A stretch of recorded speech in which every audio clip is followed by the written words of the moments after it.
Ladies and gentlemen, welcome back to my podcast, Live Your Best Life Every Day. My name is Stefan Dajo, and today's topic is going to be about how to check in on yourself. I would suggest you grab one of your favorite drinks, okay?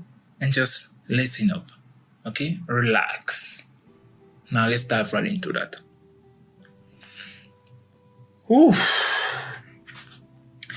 2024 started on a really rough path. We've got the war in the Middle East, Kate Middleton missing, we have things happening in Ukraine, we have governments being overthrown. But in the midst of all this happening, one thing I want to ask you is, how are you? How are you doing? We get so caught up into things happening around us that sometimes we forget to just check in on ourselves and make sure that we're doing right, that we are doing okay. Now I'm going to elaborate a little further on this. While celebrating my birthday earlier this February, unlike the previous years where it was all about a celebration, it was all about, where will I go with friends and loved ones and stuff like that. This year was more about, just taking the time to reevaluate myself, my life, my surroundings, and everything else happening around me. And I had to check in on myself to ask myself, listen, last year you've accomplished a certain number of things. You've knocked down a lot of things that you wanted to achieve. But right now, how are you feeling in the midst of that success? How are you feeling in the midst of everything else that happened afterwards? Because sometimes, we might check on our milestones and say, okay, I've done this, I've done that. But what really triggers the whole line of questioning is something, somehow, someday, that's just going to make you feel a certain kind of way. And then you come to the realization that something happened, something shifted. Now, it takes a little bit of time for you to kind of figure out what shifted and why it did so. So that's kind of what I went through earlier on in February. And I took the time to kind of reevaluate everything in my life altogether. And I even had a chat about that with people that I know are my people, because once again, like I say in all of my episodes, you can't just discuss everything with anyone. No. You need to have those people in your life that are your anchors, people who hold you down, people who can call you out on your BS, and people who can speak some truth, into your common sense or into your lack of common sense, if I can put it that way, every now and then. So I had a chat with one of them, or two of them, should I say. And it really got me to realize that something had shifted. Yes, I managed to achieve many things that I had set myself to achieve in the year 2023, for instance. But I didn't check in on myself to know how I was feeling, to know how I was doing, to know or to try to figure out what was the impact of those efforts on me. I'm not going to lie to you, I got to a point where I didn't want to go out. Now, I'm not saying I was going through a depression, far from that. But I just didn't want to go out, and I kept feeling so tired all the time. And I realized that me being tired is not actually physical. It's just that I felt so tired. I felt like I need to sleep more. I felt like I need to spend a lot of time relaxing rather than doing things that were going to stress me out. And when I say stress me out, it involves even going out, because yes, we go out to have fun, but at the end of the day, it takes a lot of effort to get out there and interact with other people altogether. But then I got to that part when I realized that what I did last year demanded a lot from me. It demanded a lot. And I'm the kind of person, maybe you relate to this, I'm the kind of person who doesn't really process things when they are happening. So meaning that when I'm going through something or when I set myself to do something, I don't think about how I'm feeling in the midst of that. I don't think about, maybe I'm tired or I'm overworked or maybe I'm overdoing it, no, I don't think about all that. I just focus on the goal, what I have to do and getting it done. That applies to everything that I set myself to do.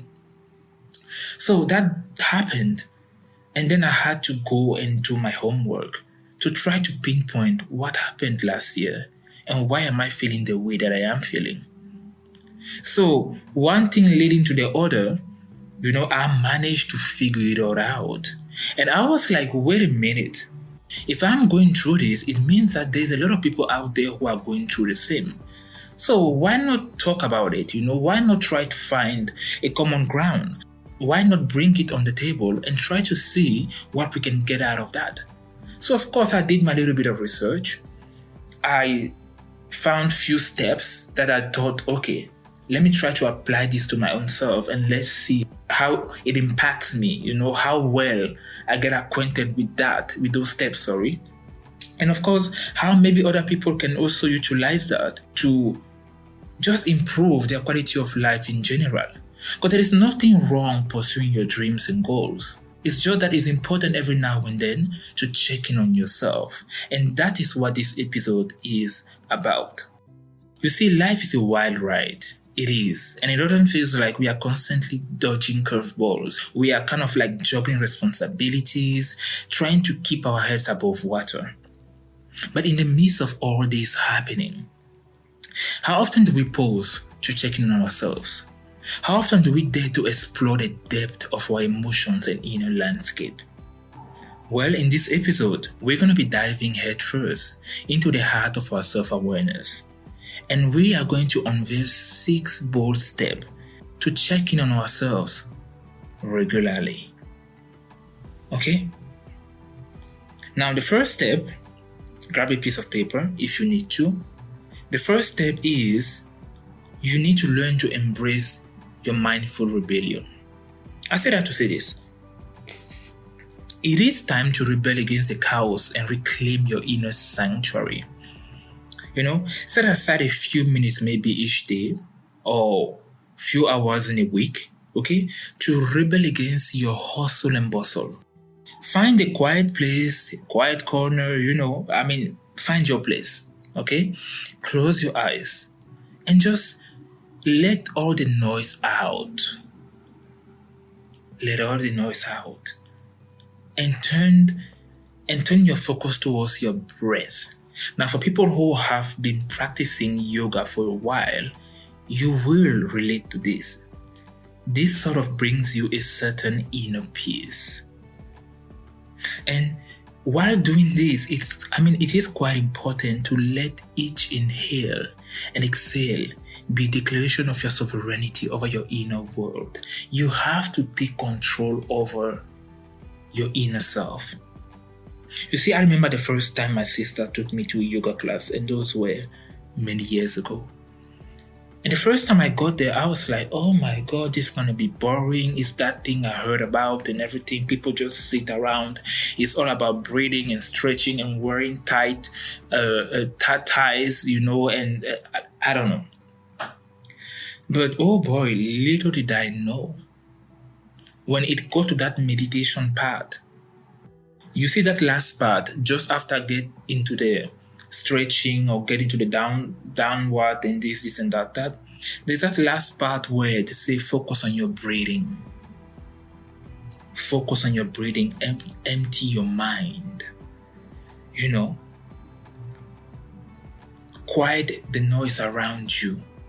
And the lady or the guy who is conducting the class have this bell thingy that they're going to be tapping on like once, like boom. You know what? I think you have to actually do it to feel it.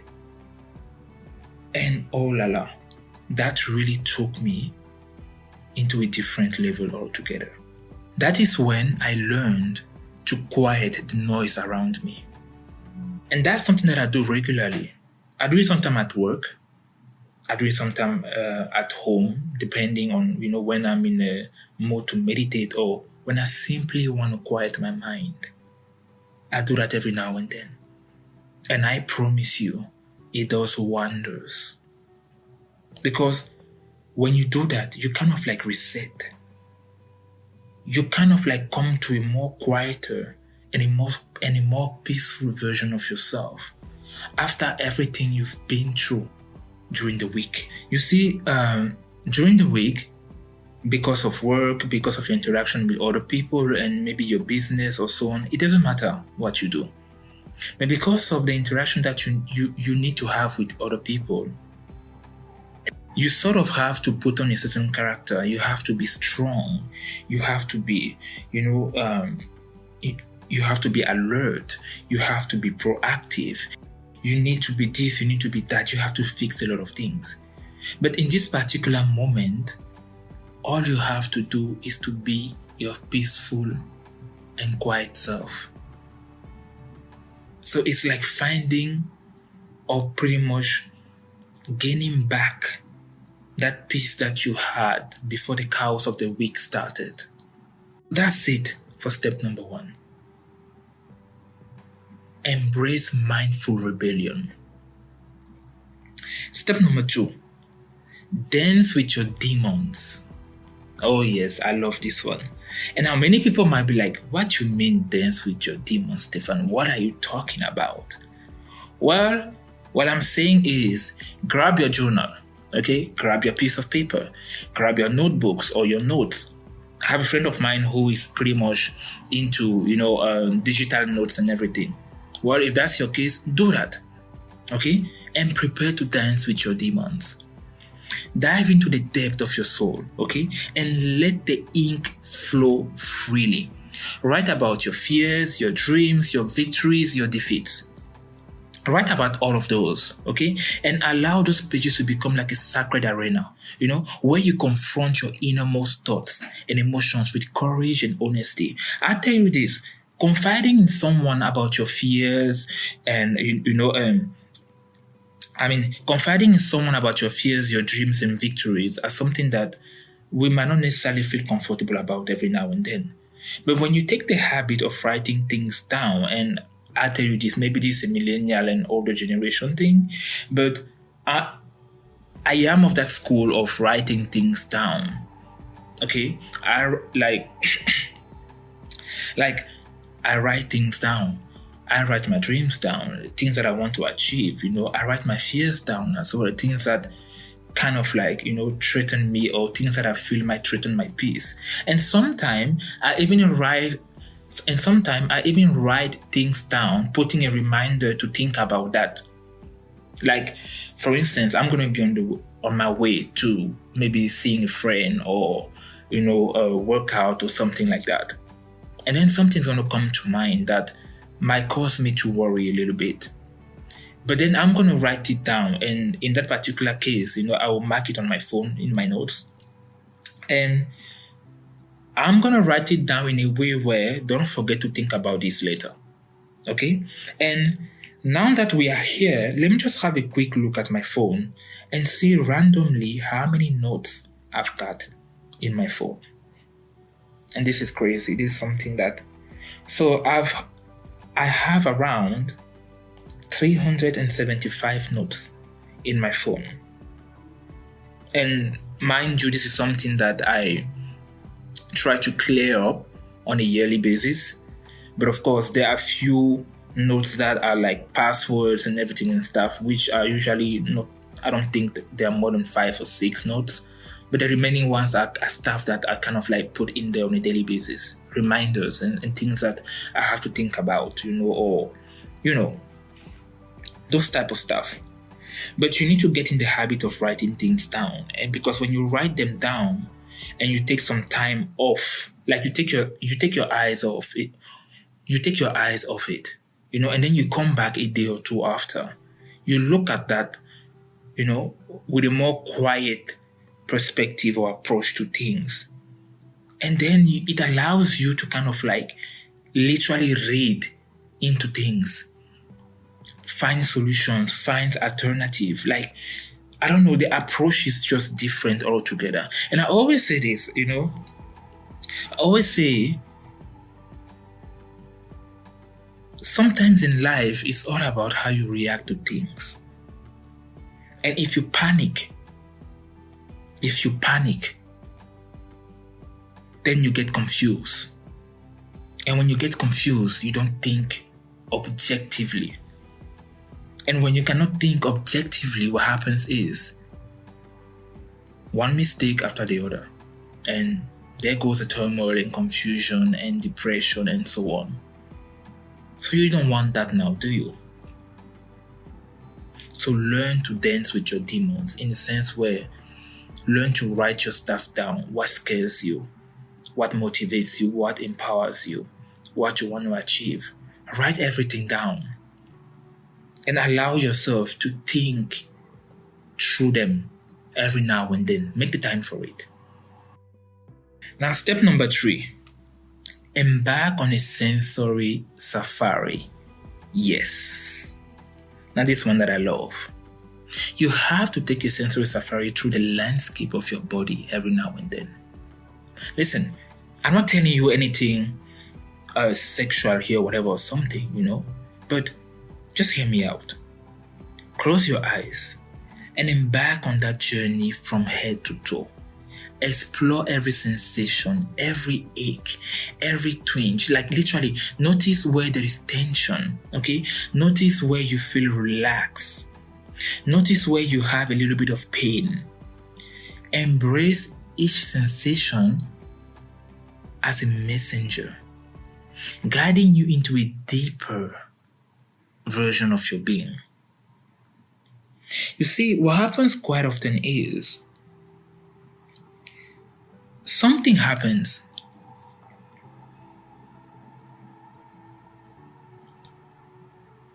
Something's going to happen. There's going to be a shock. But the problem is because we are very active, because our mind is focused on something else, we don't realize that we just had a shock somewhere, or that maybe we are aching somewhere. We just keep going. But it is when the body is at rest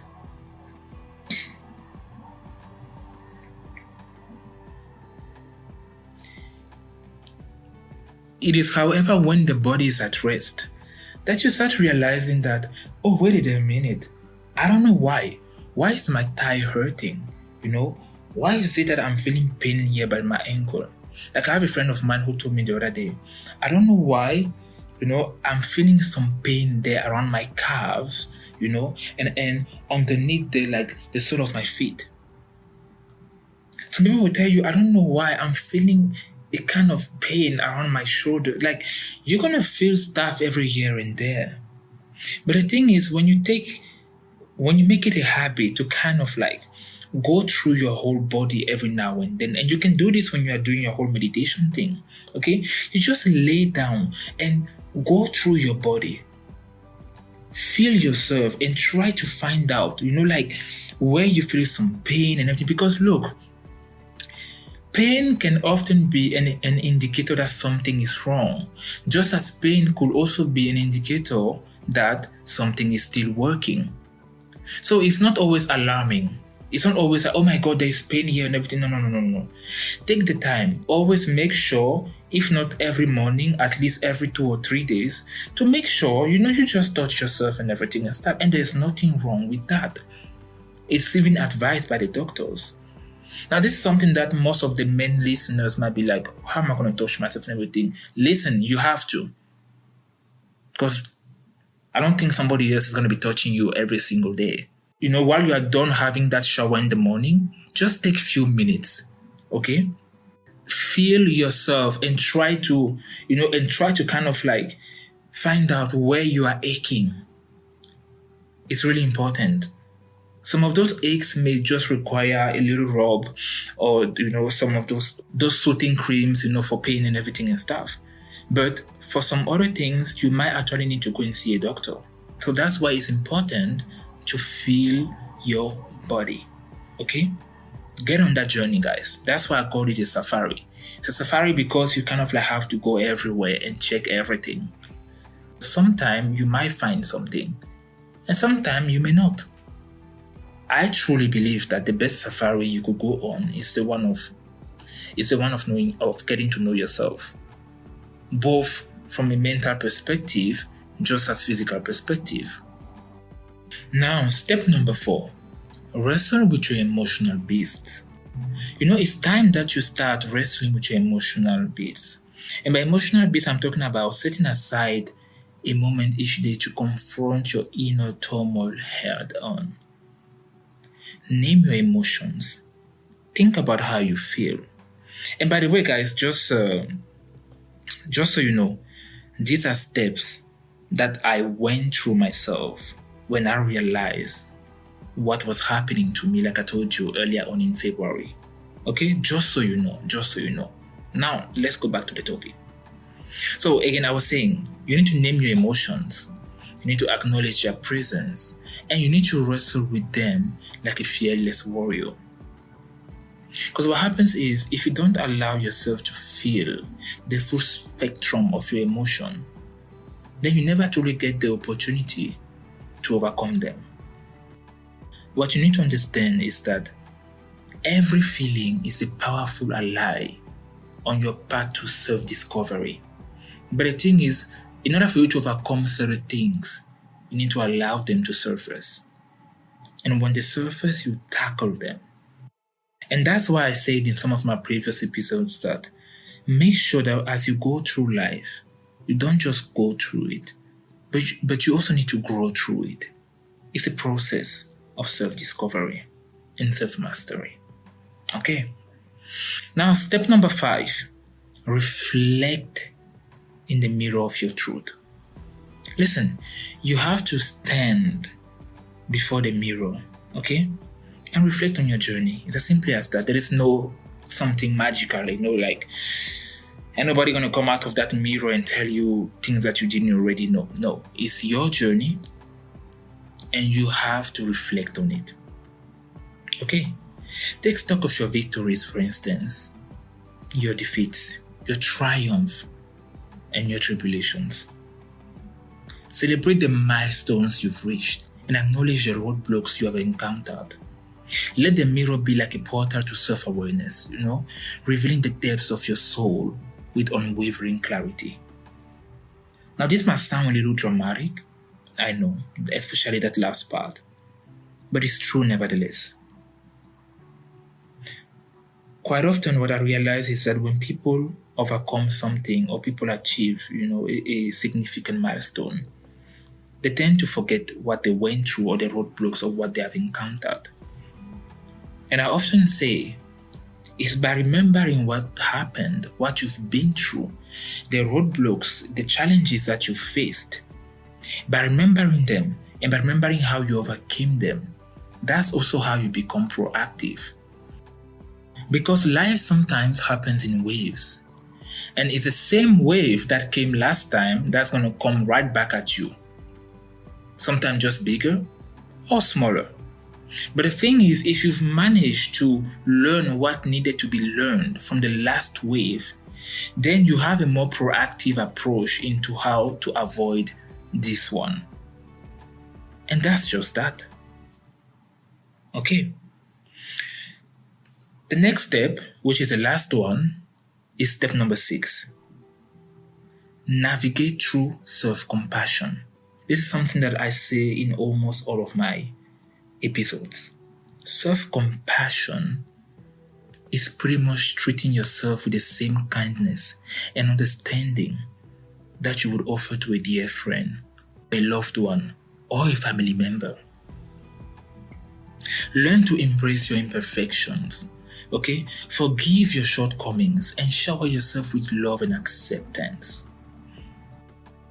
Remember that self-compassion is a compass that guides you back to your true north, no matter how stormy the seas may be. Mentally and physically, checking on yourself regularly. That is an act of self-care.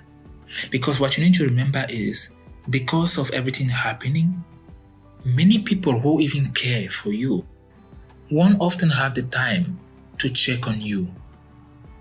Because everyone is just being caught up in their own reality or version of it, should I say. So you have to start practicing, and you need to start being a little bit more in touch with yourself. Get into that self-care mindset. Okay? So, Just to briefly go through all the points. You achieve this exercise of self-care in the midst of life happening by embracing mindful rebellion, by journaling, okay? Writing stuff down. Sensory safari, feeling your body. Emotional wrestling, you need to fight your emotions, okay? You need to conquer what needs to be conquered, and you need to let out of what needs to be let out, pretty much. Mirror reflections, reflect on your journey. And of course, last but not the least, self-compassion. You can embark on a transformative journey of self-discovery and inner exploration if you want to. Yes, at the end of the day, it remains a choice. Everything that I just said in this episode is all up to you if you want to. I dare you to check in on yourself every now and then. I dare you to improve and to better your quality of life. I dare you to do all that. And let's see if you won't feel good about it. And that's just that. It worked for me. And I'm not talking about something that took me 6 months to do or no. I literally told you as early February. And we are only in March. It worked for me. It makes a difference. You can practice all those weekly if you need to. But trust me, it works. So again, my name is Stefan Dajo. Thank you for listening and have a great day or night, depending on where you are at on this beautiful globe. And that's just that.